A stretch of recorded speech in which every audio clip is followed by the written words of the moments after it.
শহীদ শরীফ ওসমান বিন হাদি হত্যার বিচার দ্রুত সম্পন্ন করার দাবিতে ৪ দফা দাবি ঘোষণা করেছেন ইনকিলাব মঞ্চ। সংগঠনটির ফেসবুক পেজে প্রকাশিত এক বিবৃতিতে এসব দাবি তুলে ধরা হয়।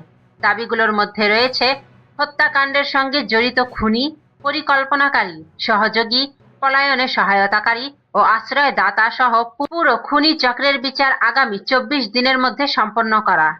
এছাড়া বাংলাদেশে অবস্থানরত সব ভারতীয় নাগরিকের ওয়ার্ক পারমিট বাতিলের দাবি জানানো হয়। বিবৃতিতে আরো বলা হয়, ভারত যদি তাদের ভূখণ্ডে আশ্রয় নেওয়া খুনিদের ফেরত দিতে অস্বীকৃতি জানায়, তবে ভারতের বিরুদ্ধে আন্তর্জাতিক আদালতে মামলা দায়ের করতে হবে। পাশাপাশি সিভিল ও মিলিটারি ইন্টেলিজেন্সে লুকিয়ে থাকা ফ্যাসিবাদের দোসরদের চিহ্নিত করে গ্রেফতার ও বিচারের আওতায় আনার দাবিও জানানো হয়েছে। এদিকে ওসমান হাদি হত্যার বিচার দাবিতে চলমান অবরোধ কর্মসূচি নিয়ে নতুন নির্দেশনা দিয়েছে ইনকিলাব মঞ্চ। সংগঠনটি জানিয়েছে, ঢাকা বাদে বিভাগীয় শহরগুলোতে অবরোধ কর্মসূচি রাত ৮টায় সমাপ্ত করার জন্য সংশ্লিষ্টদের অনুরোধ করা হচ্ছে। পরবর্তী কর্মসূচি পরে ঘোষণা করা হবে।